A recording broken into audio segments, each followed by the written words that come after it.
तो दोस्तों, इस पार्ट को देखने से पहले इसका पार्ट 1 जरूर देख लीजिए, जिससे ये पार्ट आपको अच्छे से समझ में आ जाएगा। तो आओ यार शुरू करते हैं बिना किसी डेडिकेशन के। तो दोस्तों, पार्ट 2 की शुरुआत रितिका से होती है। रितिका रानी को खोजते हुए उसके घर पर आती है, लेकिन वहाँ पर रानी तो नहीं होती है, पर उसे वहाँ पर अंकुश मिल जाता है।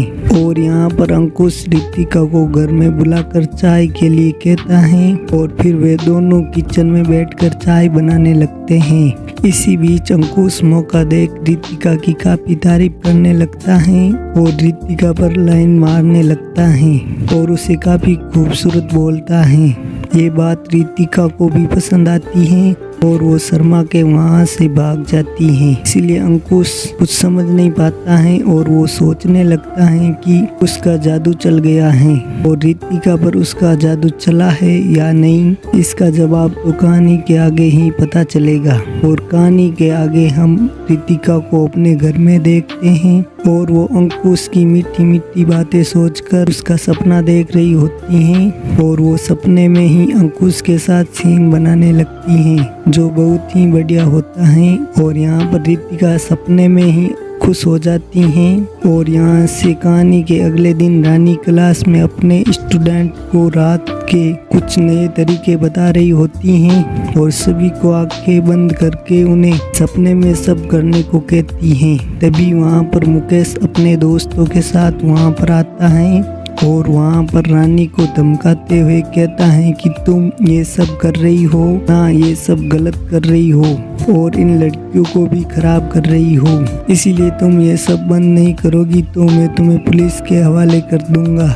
और वो ये सब बोलकर वहाँ से चला जाता है और रानी को इस बात से काफी दुख होता है और वो बच्चों की तरह रोने लगती हैं। और सभी स्टूडेंट मिलकर कहते हैं कि आपको उसके खिलाफ पुलिस कंप्लेंट करनी चाहिए। और रानी को ये बात सही लगती है और वो पुलिस के पास चली जाती हैं। और कहानी के अगले दिन आयुष रानी के घर पर आता है, पर वहाँ पर रानी तो नहीं होती है, लेकिन वहाँ पर उसे रितिका मिल जाती है और वो रितिका को देखकर काफी खुश हो जाता है, लेकिन वो घर की हालत देखकर काफी दुखी हो जाता है। और यहाँ पर रितिका उसको सच सच बताने लगती है कि मुकेश और मुकेश के साथ ही ये सब करके चले गए हैं। ये सुनकर वो काफी गुस्से में आ जाता है। फिर कहानी में आगे इन दोनों में थोड़ी प्यार भरी बातें होती हैं और रितिका तो उसे पसंद करती हैं और अंकुश भी उसे पसंद करता है। तो कहानी में आगे इन दोनों का बढ़िया सा खेल देखने को मिलता है और इस खेल में आयुष रितिका को बुरी तरीके से हरा देता है।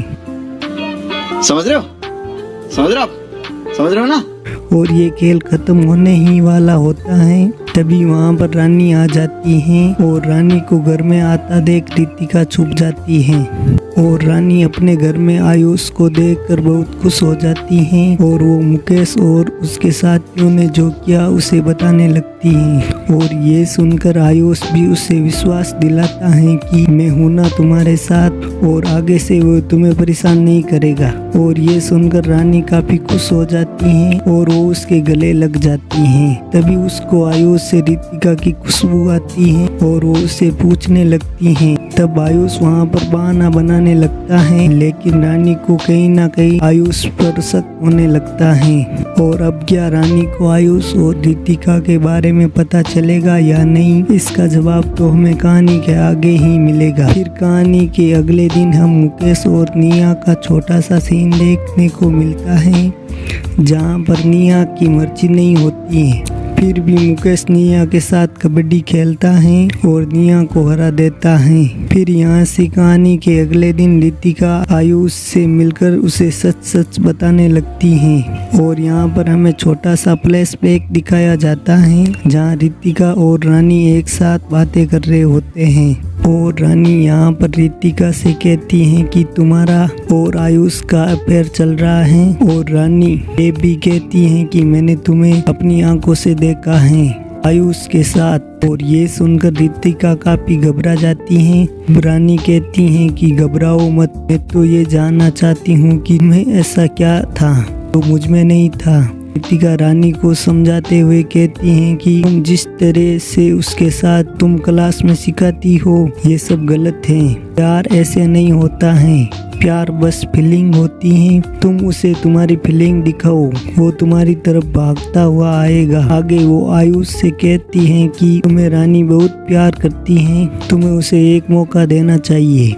यहाँ आयुष को भी ये बात सही लगती है कि वो रानी को बहुत पसंद करता है। और कहानी की दूसरी तरफ मुकेश अपनी बीवी निया को धमकी देते हुए कहता है कि तुम्हें उस क्लास में जाने की कोई ज़रूरत नहीं है। लेकिन यहाँ पर निया उसको जवाब देते हुए कहती है कि मुझे तुम्हारी कोई ज़रूरत नहीं है और अपने पति को भाड़ में जाओ बोलकर चली जाती हैं। गजब बेइज्जती है। और कहानी के आगे रानी और उसके स्टूडेंट काफी घबराए हुए होते हैं क्योंकि उन्हें लगता है कि मुकेश यहाँ पर आ सकता है। और वहाँ पर होता ही कुछ ऐसा ही है कि वहाँ पर मुकेश कुछ गुंडों के साथ वहाँ आकर उन लड़कियों को धमकाते हुए वहाँ का सामान तोड़ने लगता है। तभी वहाँ पर आयुष आ जाता है और वो पुलिस वालों के साथ आया हुआ होता है। और यहाँ पर पुलिस वाले मुकेश को पकड़कर वहाँ से चले जाते हैं। रानी को विश्वास दिलाते हुए कहते हैं कि आप अपना काम करिए, आपको कोई भी परेशान नहीं करेगा। और इसके बाद यहाँ पर सब कुछ ठीक हो जाता है और रानी काफी खुश हो जाती हैं। और यहाँ से कहानी के अगले दिन रानी और आयुष का बढ़िया सा सीन देखने को मिलता है। और ये सीन इस कहानी का सबसे बढ़िया सीन होता है। और इस बढ़िया सीन के साथ ये कहानी यहाँ पर खत्म हो जाती है। तो दोस्तों, अगर आपको ये कहानी पसंद आई है तो इसे लाइक कीजिए और हमारे चैनल को सब्सक्राइब कीजिए। और ऐसी ही बढ़िया और शानदार कहानियाँ सुनने के लिए हमारे चैनल को सब्सक्राइब कर लीजिए।